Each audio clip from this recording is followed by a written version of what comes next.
2026년 전 세계 AI 지도를 뒤흔든 거대한 역전극이 시작되었습니다. AI 전쟁의 승패는 미국과 중국에 의해 이미 끝났다고 믿었습니다. 그러나 사우디와 동남아 등 17개국 국가들이 미국과 중국이 아닌 한국을 선택하는 대반전이 일어났습니다. 다들 묻습니다. 대체 AI가 무엇이길래 온 세상이 이 난리냐고.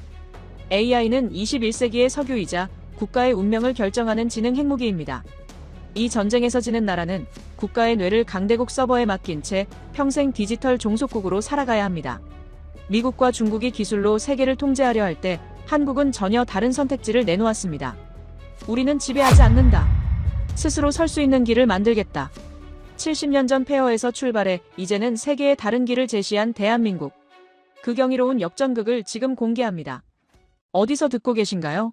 구독과 좋아요 잊지 마세요. 새벽 3시 휴대폰이 울렸습니다. 국무부 긴급 코드였죠.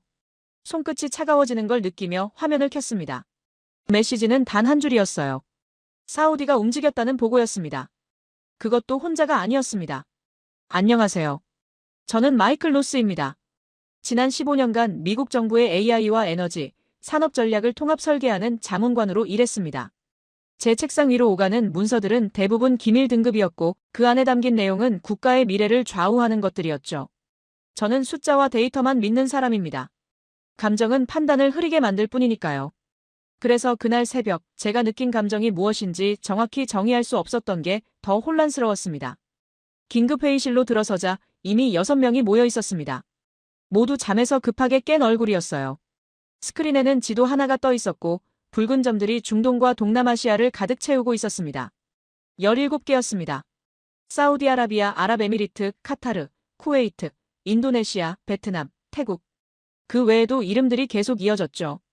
회의를 주재한 사람은 국무부 디지털 전략 담당 차관이었습니다. 그는 목소리를 낮춰 말했어요. 이들 국가가 지난 사흘 동안 동시다발적으로 미국 및 중국과 진행 중이던 AI 도입 협상을 중단했다고요. 그리고 한국 정부 및 한국 기업들과의 협력을 공식 발표했다는 내용이었습니다. 저는 즉각 질문했습니다. 동시다발이라는 게 정확히 무슨 의미냐고요. 차관은 서류를 넘기며 대답했습니다. 72시간 이내 17개국이 거의 같은 시간대에 같은 결정을 내렸다는 겁니다. 우연이라고 보기엔 너무 정교했어요. 회의실 안은 침묵으로 가라앉았습니다. 누군가는 이게 외교적 압박인지 물었고 다른 누군가는 중국의 배후 공작 가능성을 언급했습니다. 하지만 저는 그 순간 전혀 다른 생각을 하고 있었어요. 이건 압박도 공작도 아니라는 생각이었습니다. 이건 선택이었습니다. 매우 냉정하고 계산된 선택이요. 저는 화면 속 지도를 다시 들여다봤습니다. 17개의 붉은 점. 각각의 점은 단순한 국가가 아니었어요. 사우디는 세계 최대 산유국이고 아랍에미리트는 중동 금융 허브였습니다.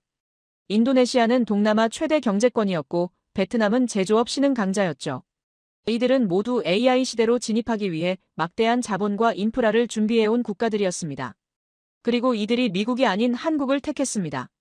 회의는 2시간 넘게 이어졌습니다. 하지만 결론다운 결론은 나오지 않았어요. 다들 이해할 수 없다는 반응이었습니다. 한국은 분명 기술 강국이지만 AI 플랫폼에서 미국이나 중국을 넘어설 수 있는 나라는 아니지 않냐는 의견이 지배적이었죠. 누군가는 이게 일시적 현상일 거라고 말했습니다. 곧 제자리로 돌아올 거라고요. 하지만 저는 그렇게 생각하지 않았습니다. 회의가 끝나고 사무실로 돌아왔을 때 저는 지난 3년간의 글로벌 AI 협력 데이터를 다시 꺼내 들었습니다. 한국과 관련된 항목들을 따로 추려냈죠. 그러자 이상한 패턴이 보이기 시작했어요. 한국은 지난 2년 동안 중동과 동남아 국가들과 조용히 그러나 지속적으로 접촉해왔습니다. 에너지 협력, 제조 인프라 수출, 데이터 센터 구축 자문. 하나하나는 평범한 협력 사안처럼 보였지만 이걸 모두 연결하면 전혀 다른 그림이 나왔습니다. 한국은 이들에게 AI를 팔려 한 게 아니었습니다. AI를 스스로 만들 수 있는 시스템 전체를 제공하고 있었어요. 저는 창밖을 바라봤습니다. 워싱턴의 새벽은 여전히 어두웠죠. 하지만 제 머릿속은 점점 더 밝아지고 있었습니다. 아니, 정확히는 불안이 밝아지고 있었어요. 한두 나라가 미국을 떠나는 건 외교 사고입니다.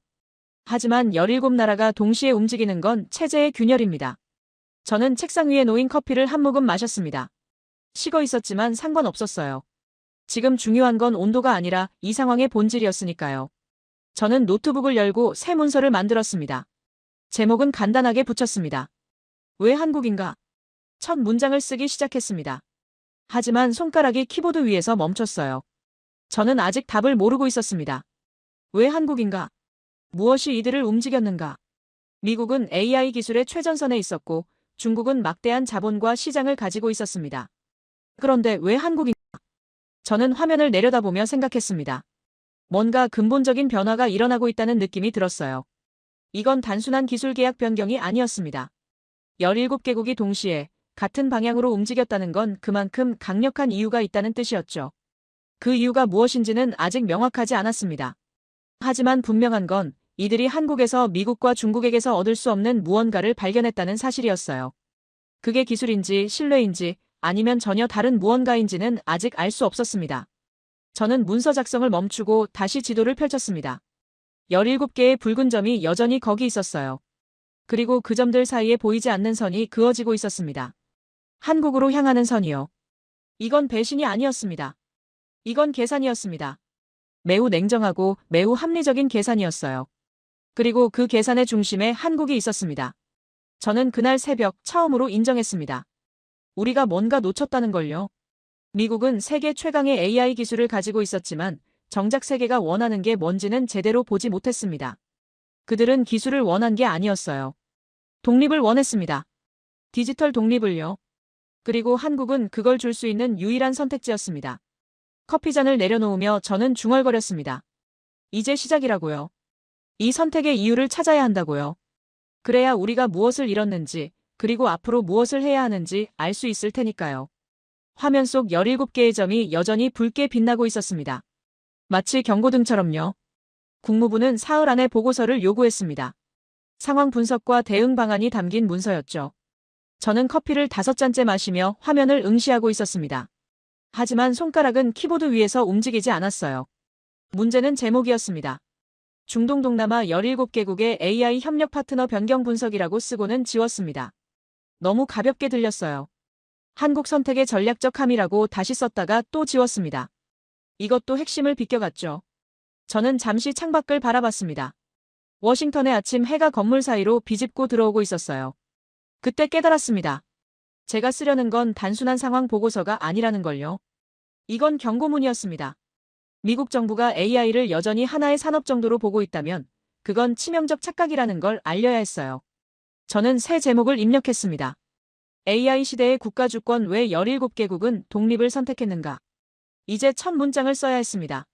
저는 지난 15년간 AI 정책을 다루면서 수백 개의 보고서를 작성했습니다.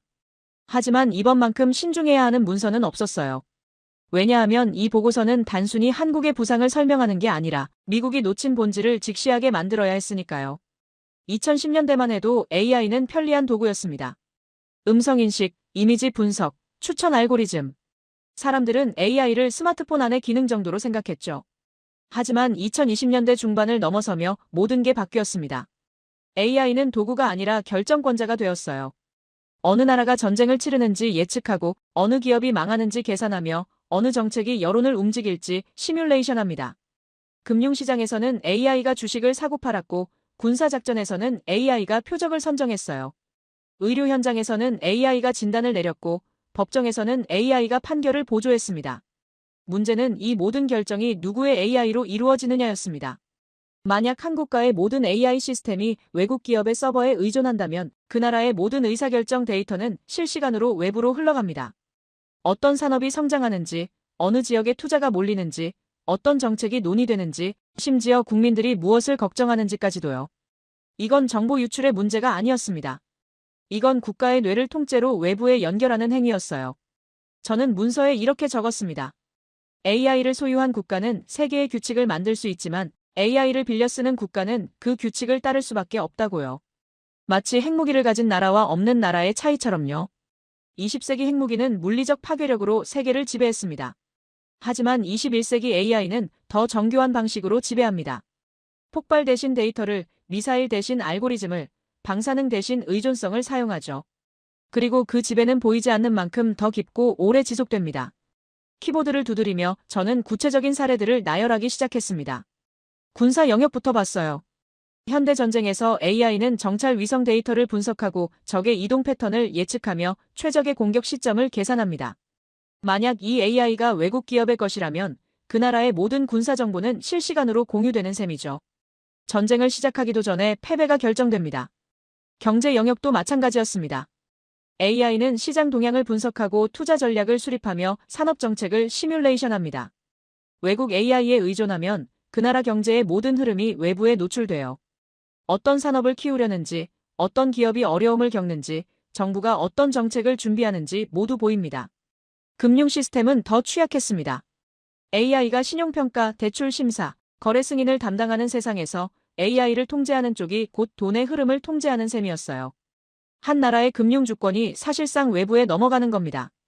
여론과 정보 영역은 가장 무서운 부분이었습니다. AI는 뉴스를 큐레이션하고 소셜미디어 알고리즘을 조정하며 사람들이 무엇을 보고 무엇을 믿을지 결정합니다. 외국의 AI 플랫폼에 의존한다는 건 그 나라 국민의 생각 자체가 외부에서 설계될 수 있다는 뜻이었어요. 저는 잠시 타이핑을 멈추고 화면을 바라봤습니다. 제가 쓰고 있는 내용이 과장처럼 느껴질까봐 걱정됐어요. 하지만 이건 과장이 아니었습니다. 이건 현실이었죠. 이미 여러 나라에서 일어나고 있는 일이었습니다. AI를 가진 국가와 AI를 쓰는 국가의 차이는 단순한 기술 격차가 아니었습니다. 이건 주권의 유무였어요. 20세기의 독립국가와 식민지의 차이가 군사력과 자원 통제권에 있었다면 21세기에는 AI 소유권이 그 역할을 대신합니다. 더 무서운 건 이 지배가 폭력적이지 않다는 점이었습니다. 총도 필요 없고 탱크도 필요 없어요. 그저 계약서 하나면 충분합니다. 우리 AI를 쓰세요. 편리합니다. 효율적입니다. 저렴합니다. 그렇게 한번 의존하기 시작하면 빠져나올 수 없게 됩니다. 시스템 전체가 외국 AI로 구축되고 인력도 그 시스템에 맞춰 훈련되며 데이터도 그 플랫폼에 쌓입니다. 이 상태에서 독립하려면 모든 걸 처음부터 다시 만들어야 해요. 거의 불가능에 가까운 일이죠. 그래서 대부분의 나라들은 선택을 포기합니다. 미국의 AI를 쓰거나 중국의 AI를 쓰거나 둘 중 하나를 고르는 게 현실적이라고 판단하죠. 독립적인 AI 시스템을 만드는 건 너무 비용이 크고 시간이 오래 걸리며 성공 가능성도 낮으니까요. 그런데 17개 나라가 그 불가능해 보이는 선택을 했습니다. 저는 커피잔을 들어 한 모금 마셨습니다. 이미 식어서 쓴맛만 남아 있었어요. 하지만 정신을 차리는 데는 도움이 됐습니다. 저는 다시 키보드로 손을 올렸습니다. 보고서의 핵심 문장을 써야 했습니다. 왜 17개국의 선택이 단순한 외교 사안이 아니라 미국의 전략적 위기인지 설명해야 했어요. 저는 이렇게 적었습니다. AI는 소프트웨어가 아닙니다. 이건 21세기의 핵무기입니다. 차이가 있다면 핵무기는 사용하지 않음으로써 억지력이 되지만 AI는 매일 사용됨으로써 지배력이 된다는 점입니다. 그리고 다음 문장을 이었습니다. 우리는 AI를 산업으로 봤지만 세계는 AI를 주권으로 보고 있었습니다. 17개국의 선택은 기술 선택이 아니라 독립선언입니다. 손가락이 멈췄습니다. 제가 지금 쓴 문장이 얼마나 무거운 의미인지 알았기 때문이에요. 이 보고서가 제출되면 미국 정부는 상황의 심각성을 인식하게 될 겁니다. 아니면 저를 과장한다고 비판할 수도 있겠죠. 하지만 저는 이게 과장이 아니라는 걸 알고 있었습니다. AI는 이미 세계를 재편하고 있었습니다. 누가 AI를 소유하느냐에 따라 21세기 세계 질서가 결정될 거예요. 그리고 지금 그 질서에 균열이 생기고 있었습니다. 미국과 중국이라는 두 거인이 모든 걸 나눠 가질 거라 믿었던 그 질서예요. 17개 나라는 그 질서를 거부했습니다. 그들은 제3의 길을 선택했어요. 그리고 그 길의 이름은 한국이었습니다. 저는 보고서를 저장하며 생각했습니다. 다음 질문은 명확했어요. 왜 한국이었나?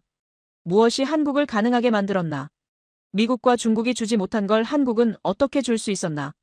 그 답을 찾기 위해서는 더 깊이 파고들어야 했습니다. 숫자를, 데이터를, 그리고 현장을요. 창밖에 햇살이 더 밝아지고 있었습니다.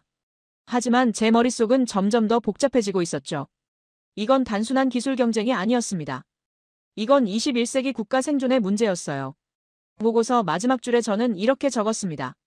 통제할 수 없는 미래가 다가오고 있습니다. 그리고 그 미래의 열쇠를 우리는 쥐고 있지 않을 수 있습니다. 보고서를 제출한 다음 날, 저는 백악관 상황실로 호출됐습니다. 국가안보회의 긴급 소집이었죠. 회의실에는 이미 20명이 넘는 고위 관료들이 모여 있었어요. 국무장관, 국방부 차관, CIA 부국장, 그리고 실리콘밸리에서 급히 날아온 빅테크 기업 임원들까지. 회의 주제는 명확했습니다. 17개국의 이탈을 어떻게 해석하고 대응할 것인가. 국무장관이 회의를 열었습니다. 그는 제 보고서를 간략히 요약한 뒤 참석자들의 의견을 물었어요. 하지만 분위기는 제가 예상했던 것과 달랐습니다. 위기감보다는 여유가 느껴졌죠. 한 빅테크 임원이 먼저 입을 열었습니다. 그는 차분한 목소리로 말했어요. 17개국의 선택은 이해할 수 있지만 장기적으로는 결국 미국 또는 중국 진영으로 회귀할 수밖에 없다고요. 왜냐하면 AI 생태계의 핵심 인프라는 이미 양분되어 있기 때문이라는 설명이었습니다. 저는 그 말을 들으며 알 수 있었습니다. 그들은 여전히 확신하고 있다는 걸요. 세계는 이미 나눠졌고 그 질서는 흔들리지 않을 거라고 믿고 있었습니다. 사실 그들의 확신에는 근거가 있었습니다. 지난 10년간 미국과 중국은 조용히 그러나 철저하게 세계 AI 시장을 양분해왔어요. 각자의 방식으로 각자의 영역에서요. 그 과정은 마치 20세기 냉전 시대 세계를 동과 서로 나눴던 것과 비슷했습니다. 다만 이번에는 이념 대신 플랫폼이 군사동맹 대신 기술 종속이 수단이었죠. 미국은 표준을 지배했습니다. AI 개발에 필요한 핵심 프레임워크들, 텐서플로우, 파이토치, 쿠다. 이 모든 것들이 미국 기업에서 나왔어요. 전 세계 AI 연구자와 개발자들은 이 도구들로 훈련받았고 이 도구들로 시스템을 만들었습니다. 표준을 장악한다는 건 단순히 기술을 제공하는 게 아니었어요. 생각하는 방식 자체를 규정하는 거였죠. 클라우드 인프라도 미국이 압도적이었습니다. 아마존, 마이크로소프트, 구글. 이 세 기업의 서버가 전 세계 AI 연산의 절반 이상을 처리했어요. 한 나라가 AI를 개발하려면 결국 이들의 클라우드를 빌려야 했습니다. 데이터도 연산도 저장 공간도 모두 미국 기업의 서버에 있었죠. 칩 기술은 더욱 결정적이었습니다. 엔비디아의 GPU 없이는 고성능 AI를 만들 수 없었어요. 전 세계가 이 칩을 사기 위해 줄을 섰고 미국 정부는 그 공급을 통제함으로써 영향력을 행사했습니다. 누구에게 팔고 누구에게는 팔지 않을지 결정하는 권한 자체가 곧 힘이었죠. 반면 중국은 시장을 지배했습니다. 14억 인구라는 거대한 데이터 풀이 있었고 정부 주도로 통합된 AI 생태계가 있었어요. 바이두, 알리바바, 텐센트가 만든 플랫폼들은 중국 내수 시장을 완전히 장악했고 그 경험을 바탕으로 개발도상국으로 빠르게 확장했습니다. 중국의 전략은 단순했습니다. 저렴하고 빠르고 효과적인 AI 솔루션을 제공하는 거였어요. 복잡한 윤리 기준이나 투명성 요구 없이 즉각적인 결과를 원하는 나라들에게 중국 방식은 매력적이었습니다. 게다가 1대1로 프로젝트와 연계해 인프라 투자까지 패키지로 제공했죠. 그렇게 세계는 나뉘었습니다. 유럽과 일본, 호주 같은 전통적 동맹국들은 미국 진영에 섰어요. 아프리카와 중앙아시아, 일부 동남아 국가들은 중국을 선택했습니다. 표면적으로는 선택의 자유가 있는 것처럼 보였지만 실상은 둘 중 하나를 고를 수밖에 없는 구조였죠. 회의실에서 한 국방부 관계자가 발언했습니다. 그는 스크린에 세계 지도를 띄웠어요. 파란색과 빨간색으로 칠해진 지도였습니다. 파란색은 미국 AI 생태계에 편입된 국가들, 빨간색은 중국 쪽이었죠. 회색으로 남은 나라는 거의 없었습니다. 그는 이렇게 말했습니다. 세계 AI 질서는 이미 안정화됐다고요. 몇몇 국가가 잠시 다른 선택을 시도할 수는 있지만 결국은 이 구도로 수렴될 것이라고요. 왜냐하면 미국과 중국 외에는 완전한 AI 생태계를 구축할 수 있는 나라가 없기 때문이라는 설명이었습니다. 저는 그 말을 들으며 고개를 끄덕였습니다. 틀린 말은 아니었어요. 실제로 AI 생태계를 완성하려면 엄청난 자원이 필요했습니다. 먼저 반도체 설계와 제조 능력이 있어야 했습니다. 그 다음 대규모 데이터 센터를 운영할 에너지 인프라가 필요했어요. 수천 명의 AI 연구 인력과 소프트웨어 엔지니어도 확보해야 했죠. 글로벌 서비스망을 구축하고 유지할 자본력도 필수였습니다. 이 모든 조건을 동시에 충족하는 나라는 미국과 중국뿐이었습니다.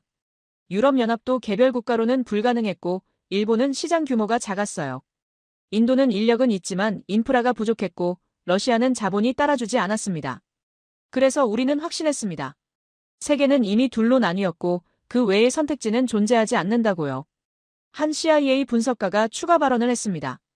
그는 경제학 용어를 빌려 설명했어요. AI 시대의 세계 질서는 집주인과 세입자의 구조라고요. 미국과 중국은 집주인이고 나머지 국가들은 세입자라는 분석이었습니다. 집주인은 건물을 소유하고 규칙을 정합니다. 세입자는 월세를 내고 그 규칙을 따르죠. 세입자가 불만이 있어도 선택지는 제한적입니다. 다른 집주인에게 가거나 아니면 참고 살거나. 스스로 집을 짓는 건 현실적으로 불가능하니까요. AI도 마찬가지였습니다. 미국이나 중국의 플랫폼을 사용하는 나라들은 그들이 정한 규칙 안에서만 움직일 수 있었어요. 데이터는 집주인의 서버에 저장되고 알고리즘은 집주인이 업데이트하며 가격도 집주인이 결정했습니다. 세입자는 불편해도 참아야 했습니다. 나가면 갈 곳이 없으니까요. 회의실 분위기는 점점 더 낙관적으로 변했습니다. 몇몇 참석자들은 웃음까지 보였어요. 한국의 시도는 흥미롭지만 지속 가능하지 않을 거라는 의견이 지배적이었습니다. 17개국이 한국을 선택한 건 일시적 실험일 뿐, 곧 현실의 벽에 부딪힐 거라고들 말했죠. 저는 그들의 말을 들으며 묘한 불편함을 느꼈습니다. 물론 논리적으로는 맞는 말이었어요. 미국과 중국의 AI 생태계는 10년 넘게 구축된 거대한 성이었습니다. 자본도 기술도 인력도 시장도 모두 갖춰져 있었죠. 한국이 아무리 뛰어나다 해도 이 모든 걸 단기간에 따라잡는 건 불가능해 보였습니다. 하지만 뭔가 찜찜했습니다. 17개국이 동시에 움직였다는 사실이 계속 머릿속에 걸렸어요. 만약 이들이 단순히 한국의 기술력을 믿고 선택한 거라면 이렇게 동시다발적으로 움직일 이유가 없었습니다. 이건 개별 국가의 판단이 아니라 뭔가 더 큰 그림을 본 결과처럼 보였어요. 그들은 우리가 보지 못한 무언가를 봤을까요? 아니면 우리가 당연하다고 믿는 것에서 문제를 발견했을까요? 회의는 2시간 만에 끝났습니다. 결론은 간단했어요. 상황을 예의주시하되 과도한 대응은 하지 않는다. 시간이 지나면 자연스럽게 정상화될 것이라는 판단이었습니다. 저는 회의실을 나서며 복도를 걸었습니다. 양쪽 벽에는 역대 대통령들의 사진이 걸려 있었어요. 그들은 각자의 시대에 미국이 세계를 이끌었던 순간들을 대표했습니다. 군사력으로, 경제력으로, 문화로, 기술로. 하지만 지금 우리가 맞닥뜨린 상황은 이전과 달랐습니다. 과거에는 힘이 명확했습니다. 항공모함이 몇 척인지, GDP가 얼마인지, 동맹국이 몇 개인지 세면 됐어요. 하지만 AI 시대의 힘은 보이지 않았습니다. 서버 안에 있고 알고리즘 속에 있으며 데이터 흐름 속에 숨어 있었죠. 그리고 우리는 그 힘을 너무 당연하게 여겼습니다. 미국과 중국이 세계를 나눴다. 그 외의 선택지는 없다. 이건 확신이 아니라 오만이었을지도 몰랐어요. 하지만 그 순간 회의실에 있던 사람들은 저를 포함해서 그걸 깨닫지 못했습니다. 우리는 집주인이라고 믿었습니다. 세입자들은 우리 없이 살 수 없다고 생각했죠. 하지만 만약 세입자들이 스스로 집을 짓는 방법을 찾았다면요? 만약 그 방법을 알려준 사람이 있다면요? 저는 사무실로 돌아와 창밖을 바라봤습니다. 워싱턴의 하늘은 맑았지만 제 마음은 점점 더 무거워지고 있었어요. 우리가 놓친 게 있을지도 모른다는 생각이 점점 커졌습니다. 하지만 그게 무엇인지는 아직 알 수 없었습니다. 백악관 회의가 끝난 지 일주일이 지났습니다. 상황은 조용했어요. 17개국에서 특별한 움직임은 없었고 미국 정부도 예의주시만 할 뿐 적극적인 대응은 하지 않았습니다. 회의실에서 나왔던 결론대로였죠. 시간이 지나면 정상화될 거라는 판단이었습니다. 하지만 저는 그 판단이 틀렸다는 걸 점점 더 확신하게 됐습니다. 제 책상 위에는 한국 관련 자료들이 쌓여가고 있었어요. 산업통상부 보고서, 과학기술정보통신부 백서, 한국 기업들의 해외 진출 현황. 하나하나 읽어가며 저는 우리가 뭔가 근본적인 걸 놓치고 있다는 느낌을 지울 수 없었습니다. 문제는 우리가 한국을 보는 시각 자체였습니다. 미국 정부와 실리콘밸리는 한국을 항상 기술 강국으로 분류해왔어요. 반도체를 잘 만들고 스마트폰을 잘 만들며 배터리와 디스플레이에서 세계 최고 수준이라는 평가였죠. 이건 사실이었습니다. 틀린 말이 아니었어요. 하지만 그게 전부라고 생각한 게 문제였습니다. 우리는 한국을 제조업 국가로만 봤습니다.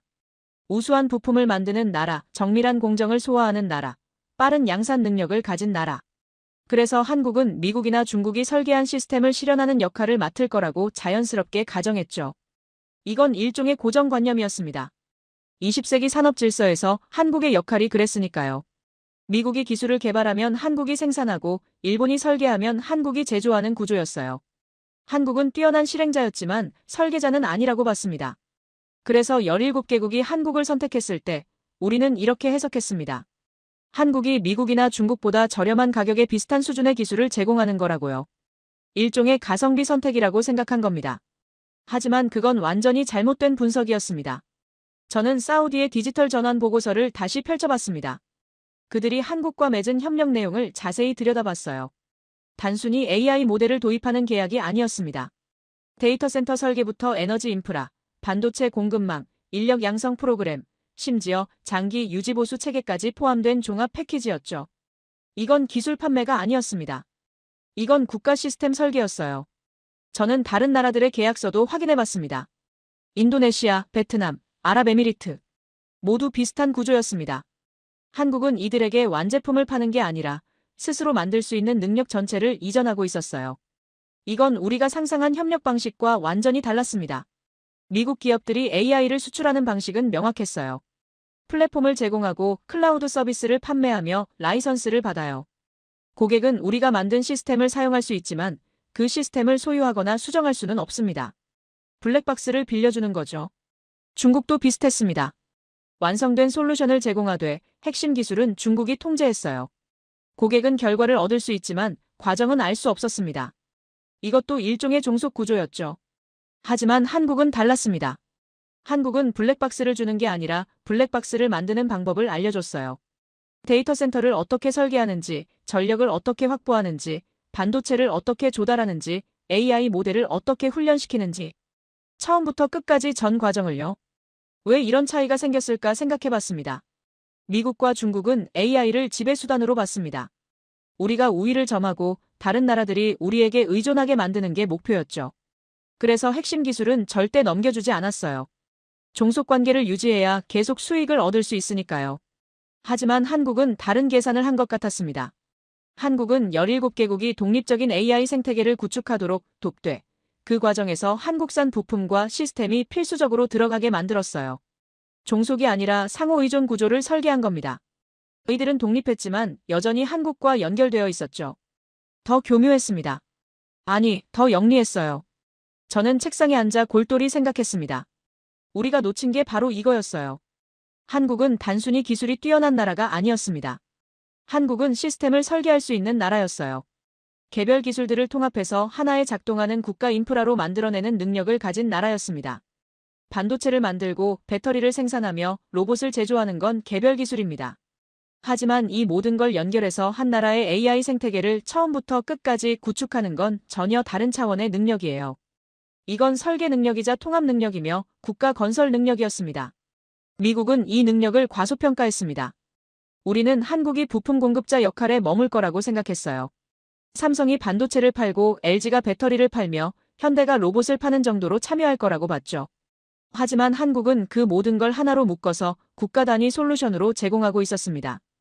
이건 우리가 할 수 없는 일이었어요.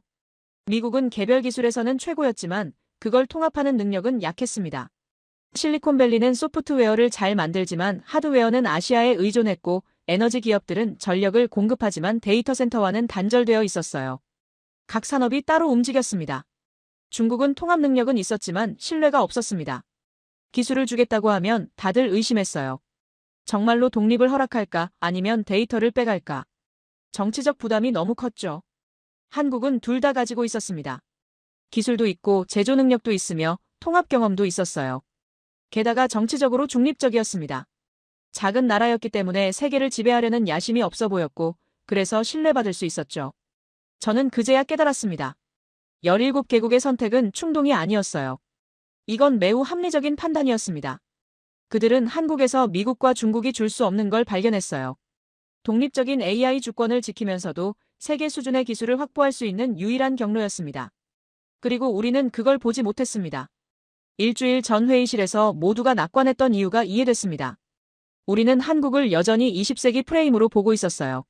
제조업 국가, 부품 공급자, 2등 기술 국가. 이런 프레임 안에서는 한국이 미국과 중국을 대체할 수 없었죠. 하지만 21세기는 다른 규칙으로 움직이고 있었습니다. AI 시대에 필요한 건 단순히 최고의 소프트웨어나 최대의 자본이 아니었어요. 반도체부터 에너지, 제조, 로봇, 소프트웨어까지 모든 레이어를 통합할 수 있는 능력이었습니다. 그리고 그걸 신뢰받는 방식으로 제공할 수 있는 태도였죠. 한국은 그 두 가지를 모두 가지고 있었습니다. 저는 노트북 화면을 내려다봤습니다. 새 보고서를 써야 했어요. 이번에는 경고가 아니라 인정이 담긴 보고서였습니다. 우리가 틀렸다고 한국을 과소평가했다고 그리고 17개국의 선택은 일시적 현상이 아니라 구조적 변화의 시작이라고 써야 했죠. 하지만 이걸 제출하면 반발이 있을 게 분명했습니다. 미국이 세계 AI 패권을 잃어가고 있다는 보고서를 누가 쉽게 받아들이겠어요. 특히 그 패권을 빼앗는 나라가 한국이라면요. 그래도 써야 했습니다. 진실을 외면한다고 현실이 바뀌는 건 아니니까요. 저는 첫 문장을 입력했습니다. 우리는 한국을 오판했습니다. 손가락이 멈췄습니다. 이 문장 하나가 얼마나 많은 파장을 일으킬지 알았기 때문이에요. 하지만 계속 써야 했습니다. 다음 문장을 이었습니다. 한국은 기술 국가가 아니라 시스템 설계 국가였습니다. 커피잔을 들어 마셨습니다. 이미 차가워져 있었지만 정신을 차리는 데는 충분했어요. 이제 숫자를 확인할 차례였습니다. 우리의 오판이 단순한 분석 실수인지 아니면 현실에서 실제로 일어나고 있는 변화인지 검증해야 했죠. 데이터는 거짓말을 하지 않으니까요. 창밖에 해가 기울어가고 있었습니다. 하지만 제 하루는 이제 막 시작인 것 같았어요. 이틀 뒤 제 사무실 문을 두드린 사람은 에단 밀러였습니다. 그는 미국 에너지부 산하 데이터센터 인프라 담당 엔지니어였어요. 현장 실무자였고 화려한 보고서보다는 실제 작동하는 시스템을 믿는 사람이었죠. 말이 많지 않았지만 그가 입을 열면 다들 귀를 기울였습니다. 에단은 노트북 하나만 들고 들어왔습니다. 인사도 생략한 채 바로 본론으로 들어갔어요. 그는 화면을 제 책상 쪽으로 돌리며 말했습니다. 한국 관련 데이터를 다시 정리했는데 뭔가 이상하다고요. 저는 화면을 들여다봤습니다. 스프레드시트에는 지난 3년간 한국의 AI 관련 지표들이 빼곡히 정리되어 있었어요. GPU 확보량, AI 모델 성능 지수, 반도체 생산 속도, 데이터 센터 증설 현황, 전력 인프라 투자액. 각 항목마다 분기별 수치가 나열되어 있었습니다. 에단은 손가락으로 화면을 짚었습니다. 이 숫자들을 보라고요. 2023년 1분기까지만 해도 한국의 지표들은 예상 범위 안에 있었습니다. 꾸준히 성장하고 있었지만 미국이나 중국에 비하면 여전히 격차가 컸어요. 합리적인 수준이었죠. 하지만 2023년 2분기부터 뭔가 달라지기 시작했습니다. GPU 확보량이 갑자기 30% 증가했어요. 그 다음 분기에는 50%, 그 다음에는 70%. 분기마다 증가율이 커졌습니다. AI 모델 성능 지수도 마찬가지였어요. 완만하게 오르던 곡선이 어느 순간부터 급격히 가파르게 변했습니다. 저는 에단에게 물었습니다. 측정 오류는 아니냐고요. 데이터 수집 방식이 바뀌었을 수도 있지 않냐고요. 에단은 고개를 저었습니다. 3번 재확인했다고 했어요. 출처도 다양하게 교차 검증했고요. 오류가 아니라고 했습니다. 그럼 이건 뭐냐고 물었습니다. 에단은 화면을 스크롤하며 다른 지표들을 보여줬어요. 제조 속도, 에너지 인프라, 로봇 생산량. 이 모든 게 같은 시기에 동시에 상승했습니다. 하나가 아니라 모든 지표가요. 우연이라고 보기엔 너무 일치했습니다. 저는 의자에 기대며 화면을 응시했습니다. 뭔가 이상했어요. 기술 발전은 보통 점진적입니다. 하나의 돌파구가 생기면 그게 다른 분야로 천천히 확산되죠. 하지만 한국의 경우는 달랐습니다. 모든 게 동시에 같은 속도로 올라가고 있었어요. 이건 자연스러운 성장이 아니었습니다. 이건 계획된 성장이었어요. 에단은 다음 화면을 띄웠습니다. 한국의 주요 기업들과 정부기관들의 투자 패턴이었어요. 삼성, LG, SK, 현대, 그리고 산업통상자원부, 과학기술정보통신부. 이들의 예산 집행 내역을 추적한 자료였습니다. 2022년부터 특정 분야에 집중적으로 자금이 투입되고 있었습니다. AI 반도체, 데이터 센터 전력 시스템, 로봇 제조 라인, 소형 원자로 개발. 각각은 별개의 프로젝트처럼 보였지만 전체를 놓고 보면 하나의 그림이었어요. 에단은 조용히 말했습니다. 이건 따라잡기가 아니라고요. 처음부터 다 그려진 속도라고요. 저는 그 말의 의미를 곱씹었습니다. 대부분의 국가들은 AI 시대에 반응했습니다. 미국이 앞서가니까 따라가려 하고 중국이 투자하니까 경쟁하려 했죠. 반응형 전략이었어요. 하지만 한국은 달랐습니다. 한국은 이미 몇 년 전부터 준비하고 있었습니다. 저는 다시 화면 속 그래프를 봤습니다. 2022년이 시작점이었어요. 그때부터 모든 지표가 동시에 상승 곡선을 그리기 시작했습니다. 마치 누군가 버튼을 누른 것처럼 일제히 움직였죠. 2022년이면 챗GPT가 등장하기 직전이었습니다. 전 세계가 AI의 폭발적 잠재력을 깨닫기 전이었어요. 그때 한국은 이미 움직이고 있었습니다. 이건 우연이 아니었습니다. 에단이 다음 자료를 펼쳤습니다. 한국 정부의 중장기 계획서였어요. 2021년에 발표된 AI 국가 전략이라는 문서였습니다. 100페이지가 넘는 보고서였는데 에단은 특정 섹션들의 형광펜 표시를 해뒀더군요. 저는 그 부분들을 읽었습니다. 반도체 자금률 목표, 데이터 센터 전력 확보 계획, 제조 로봇 고도화 로드맵, 에너지 인프라 혁신 방안. 모든 게 구체적인 수치와 일정과 함께 적혀 있었어요. 그리고 놀라운 건 실제 진행 상황이 이 계획서와 거의 정확히 일치한다는 거였습니다. 저는 에단에게 물었습니다. 이게 정말 가능하냐고요. 이렇게 거대한 계획을 수립하고 그대로 실행하는 게요. 에단은 어깨를 으쓱했습니다. 한국이 했다고요. 숫자가 증명하고 있다고요. 저는 의자에서 일어나 창문 쪽으로 걸어갔습니다. 워싱턴의 거리가 내려다 보였어요. 차들이 움직이고 사람들이 걷고 건물들이 서 있었습니다. 모든 게 평소와 같아 보였죠. 하지만 제 머릿속은 완전히 뒤흔들리고 있었습니다. 미국도 계획을 세웁니다. 장기 전략을 수립하고 목표를 설정하죠. 하지만 실행은 다른 문제예요. 의회와 기업과 주정부가 각자의 이해관계로 움직이면서 계획은 항상 수정되고 지연됩니다. 이상과 현실 사이에는 항상 간극이 있었어요. 그런데 한국은 그 간극이 거의 없었습니다. 계획한 대로 예산이 집행되고 목표한 대로 기술이 개발되며 설정한 대로 인프라가 구축됐어요. 정부와 기업이 하나의 방향으로 움직였습니다. 이건 단순히 효율성의 문제가 아니었어요. 이건 국가 운영 능력의 차이였습니다. 에단이 제 뒤에서 말했습니다. 더 이상한 게 있다고요. 저는 돌아섰습니다. 에단은 새 화면을 띄웠어요. 한국의 수출 데이터였습니다. AI 관련 부품과 시스템의 수출 대상국 목록이었죠. 지난 2년간 한국이 가장 많이 수출한 나라들을 정리한 표였습니다. 목록을 보는 순간 숨이 멎었습니다. 사우디아라비아, 아랍에미리트, 카타르, 인도네시아, 베트남, 태국. 전부 우리가 잃은 17개 나라에 포함된 국가들이었어요. 한국은 이미 2년 전부터 이들과 거래하고 있었습니다. 단순한 거래가 아니었습니다. 데이터 센터 장비, 전력 시스템, 제조 라인, 반도체. 한국은 이들에게 AI 인프라의 핵심 부품들을 지속적으로 공급해왔어요. 그리고 그 과정에서 신뢰를 쌓았습니다. 우리가 보지 못하는 사이에 한국은 이미 이들의 파트너가 되어 있었던 겁니다. 저는 다시 의자에 앉았습니다. 머리가 복잡했어요. 이 모든 게 우연일 수는 없었습니다. 한국은 몇 년 전부터 이 순간을 준비해왔어요. 기술을 개발하고 인프라를 구축하며 관계를 쌓아왔습니다. 그리고 때가 되자 움직였습니다. 17개국이 동시에 한국을 선택한 건 갑작스러운 결정이 아니었어요. 이건 오랜 준비 끝에 나온 필연이었습니다. 에단은 노트북을 닫으며 말했습니다. 우리가 한국을 추적하는 동안 한국은 이미 몇 발자국 앞서가고 있었다고요. 숫자는 거짓말을 하지 않는다고요. 저는 책상 위에 커피잔을 들었습니다. 차가웠지만 마셨어요. 정신을 차려야 했습니다. 지금까지 본 건 결국 숫자였어요. 그래프와 표와 통계였습니다. 하지만 숫자 뒤에는 현실이 있었죠. 한국에서 실제로 무슨 일이 벌어지고 있는지 직접 확인해야 했습니다. 보고서와 데이터만으로는 부족했어요. 이 속도가 정말 지속 가능한지, 이 시스템이 실제로 작동하는지 눈으로 봐야 했습니다. 에단이 사무실을 나가며 마지막으로 한마디 했습니다. 조심하라고요. 한국은 우리가 생각하는 것보다 훨씬 더 앞서 있을 수 있다고요. 문이 닫혔습니다. 저는 홀로 사무실에 남아 화면을 바라봤습니다. 그래프들이 여전히 거기 있었어요. 가파르게 상승하는 곡선들이요. 그 곡선들은 단순한 숫자가 아니었습니다. 그건 한국이라는 나라가 세계를 향해 보내는 신호였어요. 우리는 준비됐다는 신호였습니다.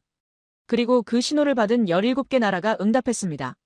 그들은 한국이 진짜라는 걸 알았어요. 숫자만 보고 판단한 게 아니라 실제로 확인했을 겁니다. 그래서 움직였던 거죠. 이제 제 차례였습니다. 직접 가서 확인할 차례였어요. 창밖에 하늘이 어두워지고 있었습니다. 하지만 제 머릿속은 점점 더 선명해지고 있었어요. 한국은 변수가 아니었습니다. 한국은 계획이었습니다. 그리고 그 계획은 이미 실행 중이었어요. 숫자가 먼저 배신했습니다. 우리의 확신을요. 인천공항에 도착한 건 이른 아침이었습니다. 출국 전날 밤까지 고민했어요. 정말 직접 가야 하나? 보고서와 데이터만으로도 충분하지 않나? 하지만 결국 비행기에 올랐습니다. 숫자는 사실을 보여주지만 현실의 무게는 담지 못하니까요. 공항을 나서자 서울이 펼쳐졌습니다. 고층 빌딩들이 빼곡히 서 있었고 도로에는 차들이 질서정연하게 움직이고 있었어요.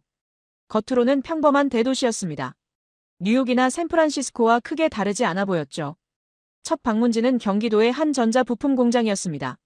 제가 요청한 건 연구소나 시범시설이 아니었어요. 실제로 돌아가는 생산 현장을 보고 싶었습니다. 안내를 맡은 한국산업부 관계자도 그 점을 이해하고 있었죠. 그래서 여기부터 시작했습니다. 공장 안으로 들어서자 익숙한 풍경이 펼쳐졌습니다. 생산 라인에 로봇 팔들이 움직이고 있었어요. 용접하고 조립하며 부품을 옮기는 모습이었습니다. 미국 공장에서도 흔히 볼 수 있는 장면이었죠. 하지만 가까이서 보니 차이가 있었습니다. 한 작업대에서 로봇팔이 작은 부품을 검사하고 있었어요. 카메라로 촬영하고 스캔하며 분류했습니다. 공장장이 설명했습니다. 이 로봇은 AI 비전 시스템으로 불량품을 찾아낸다고요. 정확도는 99%가 넘는다고 했습니다. 저는 물었습니다. 이 시스템은 언제 도입했냐고요. 공장장은 1년 반 전이라고 했어요. 처음엔 시험 운영이었는데 석 달 만에 전체 라인에 적용했다고 했습니다. 왜냐하면 작동했기 때문이라고요. 작동했기 때문이라는 말이 인상적이었습니다. 미국에서도 AI 비전 시스템을 개발하고 있었어요. 실험실에서는 완벽에 가까운 성능을 보였습니다. 하지만 현장 도입은 느렸죠. 완벽하지 않으면 위험하다는 판단이었습니다. 99%가 아니라 99.9%를 원했어요. 하지만 한국은 99%로 시작했습니다. 그리고 현장에서 쓰면서 정확도를 높였어요. 공장장은 말했습니다. 지금은 99.7%까지 올라왔다고요. 실제 불량품 데이터가 쌓이면서 AI가 학습했다고 했습니다. 다음 라인으로 이동했습니다. 여기서는 조립 로봇들이 일하고 있었어요. 하지만 흥미로운 건 로봇 옆에 사람이 함께 있다는 거였습니다. 협업하고 있었죠. 로봇이 무거운 부품을 들어올리면 작업자가 정밀하게 맞춰 넣었습니다. 로봇이 반복 작업을 하면 작업자가 예외 상황을 처리했어요. 서로의 약점을 보완하는 구조였습니다. 공장장이 설명했습니다. 처음엔 완전 자동화를 목표로 했다고요. 하지만 현실적으로 불가능했습니다. 예외 상황이 너무 많았고 모든 경우의 수를 프로그래밍할 수 없었죠. 그래서 방향을 바꿨다고 했어요. 로봇과 사람이 함께 일하는 방식으로요. 저는 그 말을 곱씹었습니다. 이게 핵심이었어요. 한국은 완벽한 자동화를 추구하지 않았습니다. 대신 충분히 좋은 협업을 만들었어요. 그리고 그게 실제로 작동했습니다. 오후에는 물류센터를 방문했습니다. 대형 유통 창고였어요. 건물 안으로 들어서니 사람들과 기계들이 함께 움직이고 있었습니다. 선반 사이로 작은 로봇들이 돌아다니고 있었는데 완전 자율은 아니었어요. 로봇이 물건을 찾아가면 작업자가 직접 집어서 적재함에 넣었습니다. 로봇은 운반만 담당했죠. 포장 라인에서도 비슷했습니다. 로봇이 상자를 정렬하면 사람이 테이프로 마무리했어요. 센터장이 말했습니다. 완전 자동화 물류센터는 아직 현실적이지 않다고요. 비용도 비용이지만 예상치 못한 문제들이 계속 생긴다고 했습니다. 그래서 단계적으로 도입하고 있다고 했어요. 하지만 중요한 건 이미 쓰고 있다는 거였습니다.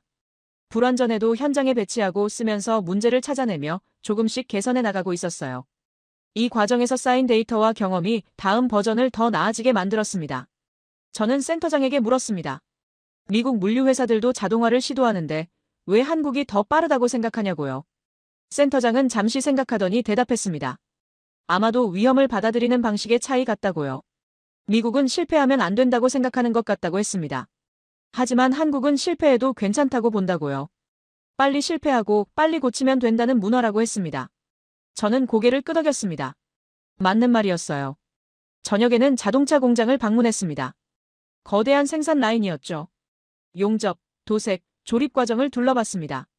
여기도 로봇이 많았지만 여전히 사람이 중요한 역할을 했어요. 공장장이 보여준 건 AI 품질 검사 시스템이었습니다. 완성된 차량이 라인을 지나가면 수십 대의 카메라가 모든 각도를 촬영했어요. AI가 도색 불량, 조립 오류, 외관 흠집을 찾아냈습니다. 정확도를 물으니 98%라고 했습니다. 완벽하지 않았어요. 그래서 마지막엔 숙련된 검수원이 한 번 더 확인했습니다. 하지만 AI 덕분에 검사 시간이 절반으로 줄었다고 했어요. 공장장은 덧붙였습니다. 3년 전만 해도 이런 시스템을 도입할 생각조차 못했다고요. 너무 비싸고 복잡했으니까요. 하지만 지금은 국산 AI 솔루션이 나와서 가능해졌다고 했습니다. 가격도 합리적이고 현장 적용도 빠르다고요. 저는 공장을 나서며 생각했습니다. 기술 수준 자체는 미국이 앞서 있을 수 있어요. 하지만 배치 속도는 한국이 빨랐습니다. 그리고 그 속도가 경험을 만들고 경험이 다시 기술을 발전시켰죠. 호텔로 돌아와 창밖을 바라봤습니다. 서울의 야경이 펼쳐져 있었어요. 평범한 도시의 밤이었습니다. 하지만 저는 이제 알았어요. 이 평범함 속에 숨겨진 차이를요. 미국에서 AI는 여전히 프로젝트였습니다. 우리는 완벽한 시스템을 설계하고 모든 리스크를 제거한 뒤 배치하려 했어요. 그래서 연구소와 시범시설에 머물렀습니다. 하지만 한국에서 AI는 이미 도구였습니다. 불완전해도 현장에 배치하고 쓰면서 개선했어요. 그 과정에서 실제 문제를 경험하고 실제 데이터를 모으며 실제 솔루션을 만들어냈습니다. 이게 17개국이 한국을 선택한 이유였습니다. 그들이 원한 건 완벽한 기술이 아니었어요. 작동하는 시스템이었습니다. 그리고 한국은 그걸 보여줄 수 있었죠. 말이 아니라 현장으로요. 노트북을 열어 메모를 시작했습니다. 완벽을 기다린 미국, 작동을 택한 한국. 하지만 뭔가 아직 부족한 느낌이 들었습니다. 한국이 이렇게 빠르게 AI를 배치할 수 있는 이유가 단순히 문화나 속도 때문만은 아닐 거예요. 뭔가 더 근본적인, 물리적인 조건이 있을 것 같았습니다. 내일은 그걸 확인하러 가야겠다고 생각했습니다. 데이터 센터와 에너지 인프라를요. 거기에 진짜 답이 있을지도 몰랐습니다. 다음 날 아침, 저는 서울 외곽의 한 데이터 센터로 향했습니다. 고층 건물이 아니라 넓게 퍼진 단층 구조였어요. 외벽은 무채색이었고 창문도 거의 없었습니다. 거대한 상자 같았죠. 하지만 이 상자 안에 한국 AI 시스템의 심장이 뛰고 있었습니다. 센터장이 저를 맞아줬습니다. 중년의 엔지니어였어요. 화려한 프레젠테이션은 없었습니다. 그냥 현장을 보여주겠다고 했죠. 저는 그게 더 마음에 들었습니다. 서버룸으로 들어서자 낮은 웅웅거리는 소리가 귀를 채웠습니다. 수천 대의 서버가 열을 지어 서 있었어요. 각 서버마다 불빛이 깜빡였고 냉각 시스템에서 차가운 공기가 쏟아져 나왔습니다. 센터장이 온도계를 가리켰습니다. 실내 온도는 섭씨 22도였어요. 서버들이 내뿜는 열을 식히기 위해 엄청난 냉각 시스템이 돌아가고 있었습니다. 저는 물었습니다. 전력 소모량이 얼마냐고요? 센터장은 대답했습니다. 이 건물 하나가 작은 도시 하나만큼 전기를 쓴다고요. 저는 그 말을 곱씹었습니다. 데이터 센터 하나가 도시 하나와 맞먹는 전력을 소비한다. 그리고 AI 시대가 본격화되면 이런 데이터 센터가 수십 개, 수백 개 필요하다는 뜻이었죠. 센터장이 설명을 이어갔습니다. AI는 연산 집약적이라고요. 특히 대규모 언어 모델이나 이미지 생성 AI는 엄청난 계산을 필요로 합니다. GPU 칩이 아무리 빨라도 결국은 전기로 돌아가요. 그리고 그 전기가 문제였습니다. 저는 이미 알고 있었습니다. 미국에서도 같은 문제에 부딪히고 있었으니까요. 캘리포니아의 빅테크 기업들은 데이터 센터 확장 계획을 세웠다가 전력 공급 문제로 보류하고 있었어요. 송전망이 버티지 못했습니다. 오리건주는 새 데이터 센터 건설을 승인했지만 전력 확보에만 3년이 걸린다고 했죠. 텍사스는 여름만 되면 전력망이 한계에 다다랐습니다. 에어컨 수요만으로도 벅찬데 거기에 데이터 센터까지 더하면 블랙아웃 위험이 있었어요. 버지니아주는 이미 데이터 센터 집적 지역의 전력 소비가 주 전체 소비량의 40%를 넘어섰습니다. 문제는 단순히 전기가 부족하다는 게 아니었습니다. 전기를 만들 수는 있어요. 발전소를 더 짓면 되니까요. 하지만 그게 시간이 걸렸습니다. 화력 발전소를 짓는 데는 5년, 원자력 발전소는 10년 이상 걸렸죠. AI는 지금 당장 전력이 필요했습니다. 5년 뒤가 아니라요. 저는 센터장에게 물었습니다. 한국은 이 문제를 어떻게 해결하고 있냐고요. 센터장은 창밖을 가리켰습니다. 데이터 센터 뒤편에 낮은 건물 몇 개가 보였어요. 뭔가 산업시설 같았습니다. 센터장이 말했습니다. 저게 소형 모듈 원자로라고요. SMR이라고 불린다고 했습니다. 저는 놀랐습니다. SMR은 미국에서도 개발 중인 차세대 원자력 기술이었어요. 기존 원자로보다 작고 안전하며 공장에서 모듈 형태로 제작해서 현장에 설치할 수 있는 시스템이었죠. 하지만 아직 실험 단계라고 알고 있었습니다. 센터장은 고개를 저었습니다. 한국에서는 이미 상용화 단계라고요. 저 시설은 작년에 가동을 시작했다고 했습니다. 데이터 센터에 필요한 전력의 70%를 공급하고 있다고요. 우리는 건물 밖으로 나왔습니다. SMR 시설 가까이 다가갔어요. 생각보다 작았습니다. 기존 원자력 발전소의 10분의 1 정도 크기였죠. 하지만 안정적으로 돌아가고 있었습니다. 기술 책임자가 설명했습니다. 이 원자로는 공장에서 제작됐다고요. 부품 하나하나를 현장에서 조립한 게 아니라 완성된 모듈을 트럭으로 운반해서 설치했다고 했습니다.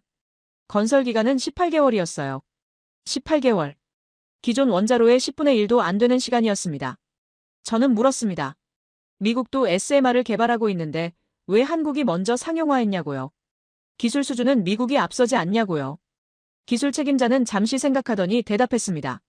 기술 수준은 비슷하다고요. 어쩌면 미국이 더 앞설 수도 있다고 했습니다. 하지만 차이는 제조 능력이라고 했어요. SMR은 공장에서 만듭니다. 정밀한 용접, 복잡한 배관, 엄격한 품질 관리가 필요해요. 이건 설계의 문제가 아니라 제조의 문제였습니다. 그리고 한국은 제조 강국이었죠. 조선소에서 배를 만들던 기술이 SMR 제작에 쓰였습니다. 자동차 공장에서 쌓은 품질 관리 시스템이 적용됐어요. 반도체 제조에서 배운 정밀 공정이 원자로 부품 생산에 활용됐습니다. 모든 게 연결되어 있었습니다. 미국은 SMR을 설계할 수 있었습니다. 하지만 만들 수 없었어요. 아니, 만들 수는 있지만 시간이 오래 걸렸죠. 미국의 제조업은 수십 년간 축소됐습니다. 숙련 인력도 생산시설도 공급망도 약해졌어요. 한국은 달랐습니다. 설계를 받으면 바로 만들 수 있었어요. 그것도 빠르고 정확하게요. 저는 다시 데이터 센터 안으로 돌아왔습니다. 서버룸을 다시 둘러봤어요. 수천 대의 서버가 여전히 열심히 돌아가고 있었습니다. 그리고 그 아래에서 SMR이 조용히 전력을 공급하고 있었죠. 센터장이 말했습니다. 한국은 올해 안에 SMR 기반 데이터 센터를 5곳 더 짓는다고요. 내년에는 10곳이라고 했습니다. 그리고 이 기술을 중동과 동남아에 수출하고 있다고요. 저는 그제야 완전히 이해했습니다. 17개국이 한국을 선택한 진짜 이유를요. 그들이 원한 건 단순히 AI 기술이 아니었습니다. AI를 돌릴 수 있는 전력 인프라였어요. 그리고 그걸 빠르게 구축할 수 있는 능력이었습니다. 미국과 중국도 AI 기술은 있었습니다. 하지만 전력 문제는 해결하지 못했어요. 미국은 송전망이 낡았고 중국은 석탄 발전에 의존했습니다. 둘 다 지속 가능하지 않았죠. 한국은 SMR이라는 해법을 제시했습니다. 그것도 이론이 아니라 작동하는 시스템으로요. 사우디는 사막에 데이터 센터를 짓고 싶어 했습니다. 한국은 SMR과 함께 제공할 수 있었어요. 베트남은 도시마다 AI 인프라를 원했습니다. 한국은 모듈화된 시스템을 팔 수 있었죠. 이건 기술 수출이 아니었습니다. 이건 문제 해결 능력의 수출이었어요. 저는 센터를 나서며 생각했습니다. 세계는 지금 전력이라는 물리적 한계에 부딪혀 있어요. AI는 무한히 발전할 수 있지만 그걸 돌릴 전기는 유한합니다. 이 병목을 해결하지 못하면 AI 혁명은 멈춥니다. 미국은 이 문제를 알고 있었습니다. 보고서도 많이 나왔고 계획도 세워졌어요. 하지만 실행이 느렸습니다. 규제도 복잡하고 이해관계도 얽혀 있으며 제조 능력도 부족했죠. 한국은 조용히 실행했습니다. 규제를 정비하고 기업을 지원하며 제조 인프라를 활용했어요. 그리고 지금 작동하는 시스템을 보유하고 있었습니다. 저는 택시를 타고 호텔로 돌아가는 길에 창밖을 바라봤습니다. 서울의 빌딩들이 지나갔어요. 평범한 도시처럼 보였습니다. 하지만 이 도시 아래에는 다른 나라들이 아직 풀지 못한 문제의 해답이 있었습니다. 설계할 수 있는 나라와 만들 수 있는 나라의 차이였습니다. 미국은 세계 최고의 과학자들이 있었습니다. 최고의 연구소도 최고의 대학도 있었어요. 새로운 기술을 상상하고 설계하는 능력은 여전히 최강이었습니다. 하지만 그걸 현실로 만드는 능력은 약해졌습니다. 공장이 해외로 나가고 숙련 노동자가 줄어들며 제조 생태계가 무너졌어요. 설계도는 완벽해도 그걸 만들 곳이 없었습니다. 한국은 반대였습니다. 기초과학에서는 미국을 따라가지 못할 수도 있어요. 하지만 설계도를 받으면 세계에서 가장 빠르고 정확하게 만들어낼 수 있었습니다. 그리고 AI 시대에는 속도가 중요했죠. 호텔방에 돌아와 노트북을 열었습니다. 보고서를 마무리해야 했어요. 마지막 문장을 어떻게 쓸지 고민했습니다. 제 손가락이 키보드 위를 움직였습니다. 미국은 그릴 수 있습니다. 하지만 한국은 만들 수 있습니다. 그리고 지금 세계가 필요로 하는 건 그림이 아니라 실물입니다. 저장 버튼을 눌렀습니다. 이제 워싱턴으로 돌아가서 이 보고서를 제출해야 했어요. 받아들이기 어려운 내용이 가득했지만 모두 사실이었습니다. 창밖에 서울이 밤의 불빛 속에서 빛나고 있었습니다. 저는 가방을 챙기며 생각했습니다. 이 이틀 동안 본 것들을요. 공장의 AI, 물류의 로봇, 그리고 데이터 센터의 전력까지요. 한국은 하나하나 따로 놀지 않았습니다. 모든 게 연결되어 있었어요. 반도체를 만드는 기술이 SMR 제작에 쓰였고 SMR이 만든 전기가 데이터 센터를 돌렸으며 데이터 센터가 AI를 훈련시켰고 그 AI가 다시 공장을 더 똑똑하게 만들었습니다. 이건 기술의 문제가 아니었습니다. 이건 시스템의 문제였어요. 내일 아침 비행기를 타야 했습니다. 워싱턴으로 돌아가면 회의가 기다리고 있을 겁니다. 제 보고서를 보고 사람들은 어떤 반응을 보일까요? 믿을까요? 아니면 과장이라고 생각할까요? 하지만 저는 제 눈으로 봤습니다. 숫자로도 확인했고요. 한국은 이미 움직이고 있었습니다. 그리고 17개국이 그 뒤를 따르고 있었어요. 내일부터는 다른 질문을 해야 할 것 같았습니다. 왜 한국인가가 아니라 이제 우리는 무엇을 해야 하나를요? 워싱턴으로 돌아온 지 일주일이 지났습니다. 제 책상 위에는 수정된 보고서가 놓여 있었어요. 처음 작성했던 버전과는 완전히 달랐습니다. 제목부터 바꿨죠. 한국 변수의 재평가 21세기 AI 질서의 새로운 열쇠. 열쇠라는 단어를 쓰기까지 오래 고민했습니다. 하지만 다른 표현을 찾을 수 없었어요. 한국은 변수가 아니었습니다. 한국은 미국과 중국이라는 두 거대한 힘이 모두 필요로 하게 될 존재였습니다. 보고서 서론에 저는 이렇게 썼습니다. 우리는 한국을 고래 싸움의 새우라고 불렀습니다. 두 강대국 사이에서 피해를 보는 작은 나라라는 의미였죠. 하지만 이 비유는 틀렸습니다. 한국은 새우가 아니었습니다. 한국은 두 고래가 모두 필요로 한 열쇠였습니다. 손가락이 잠시 멈췄습니다. 이 문장이 미국 정부 고위층에게 어떻게 받아들여질까 생각했어요. 자존심이 상할 수도 있었습니다. 미국이 다른 나라를 필요로 한다는 표현은 패권국의 위상과 맞지 않으니까요. 하지만 사실이었습니다. 미국은 여전히 세계 최강의 AI 기술을 보유하고 있었습니다. 연구 역량도 인재풀도 자본력도 최고였어요. 하지만 그 기술을 현실화할 물리적 인프라에서는 한계가 있었습니다. 반도체 생산, 에너지 시스템, 제조 속도에서요. 중국도 마찬가지였습니다. 거대한 시장과 막강한 자본이 있었지만 첨단 기술과 글로벌 신뢰에서는 약점이 있었어요. 서구 국가들은 중국의 기술 지배를 받아들이기 꺼려했습니다. 한국은 그 틈새에 있지 않았습니다. 한국은 그 중심에 있었어요. 미국의 설계를 현실로 만들 수 있는 제조 능력을 가졌고 중국의 규모를 신뢰받는 방식으로 제공할 수 있는 중립성을 지녔습니다. 첨단 기술과 대량 생산을, 혁신과 안정성을, 속도와 품질을 동시에 갖춘 나라였죠. 저는 다음 문단을 이었었습니다. 한국의 성공은 우연이 아니었습니다. 이것은 수십 년간 축적된 준비의 결과였습니다. 준비. 이 단어가 핵심이었어요. 한국이 2022년부터 AI 인프라에 집중 투자한 건 갑작스러운 결정이 아니었습니다. 그 이전부터 반도체 산업을 키웠고 제조 역량을 갈고 닦았으며 에너지 기술을 연구해왔어요. 모든 게 연결되어 있었습니다. 1980년대 반도체 산업에 뛰어들었을 때 한국은 미국과 일본에 한참 뒤져 있었습니다. 하지만 포기하지 않았어요. 기술을 배우고 인력을 키우며 공장을 지었습니다. 그리고 30년 뒤 세계 최고의 메모리 반도체 생산국이 됐죠. 1990년대 조선업에서 세계 1위가 됐을 때 그건 단순히 배를 잘 만들어서가 아니었습니다. 대형 구조물을 정밀하게 제작하는 능력, 복잡한 시스템을 통합하는 경험, 납기를 지키는 문화를 쌓았어요. 그 능력이 지금 SMR 제작에 쓰이고 있었습니다. 2000년대 IT 인프라를 전국에 깔았을 때 많은 나라들이 과잉 투자라고 비웃었습니다. 하지만 그 인프라가 지금 AI 서비스를 빠르게 확산시키는 기반이 됐어요. 모든 게 준비였습니다. 당장의 이익이 보이지 않아도 미래를 위해 투자했고 실패해도 다시 일어섰으며 천천히 하지만 꾸준히 앞으로 나아갔습니다. 저는 한국에서 만난 사람들을 떠올렸습니다. 공장장은 60대였습니다. 40년을 현장에서 일했다고 했어요.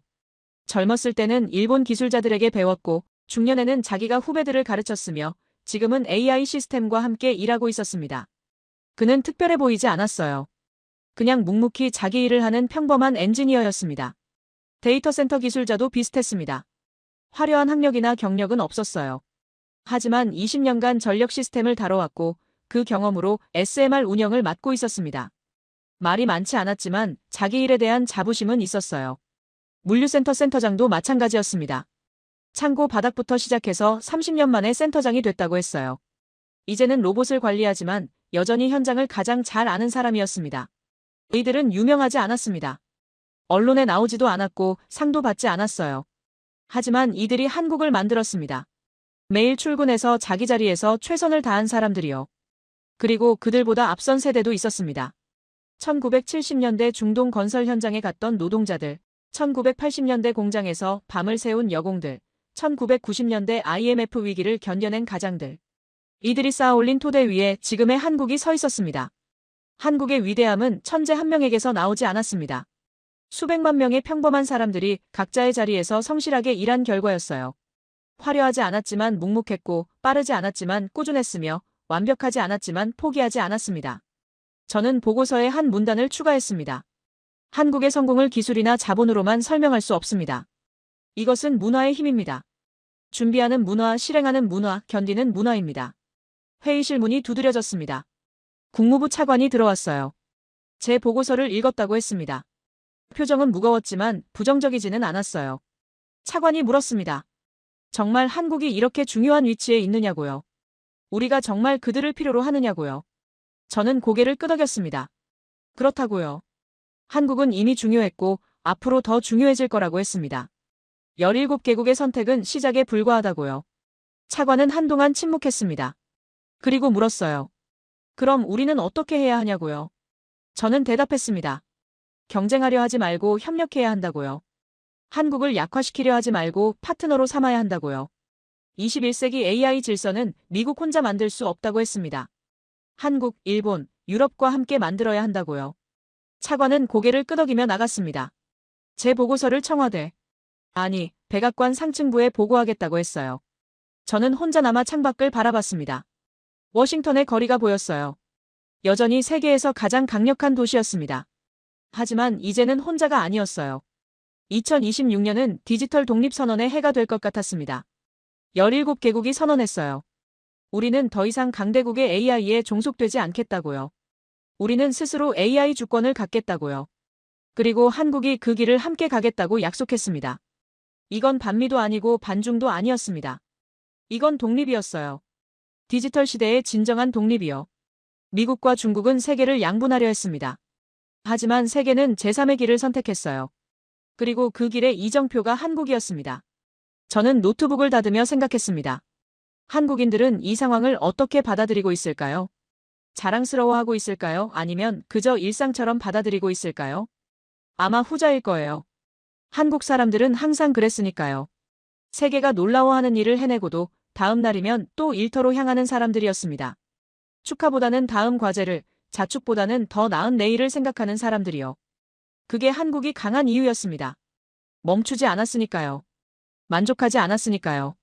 어제의 성공에 취하지 않고 내일의 준비를 하는 나라였으니까요. 저는 가방을 챙겨 사무실을 나섰습니다. 오늘 저녁은 일찍 퇴근하고 싶었어요. 집에 가서 아내에게 한국 이야기를 해주고 싶었습니다. 제가 본 것들을, 느낀 것들을, 그리고 배운 것들을요. 엘리베이터를 타고 내려가며 저는 미소 지었습니다. 처음으로 편안한 미소였어요. 지난 몇 주간의 긴장이 풀리는 느낌이었습니다. 한국은 변수가 아니었습니다. 한국은 답이었어요. 그리고 그 답은 준비하는 자에게만 보이는 것이었습니다. 건물 밖으로 나서자 차가운 바람이 불었습니다. 겨울이 다가오고 있었어요. 하지만 저는 춥지 않았습니다. 새로운 시대가 오고 있었으니까요.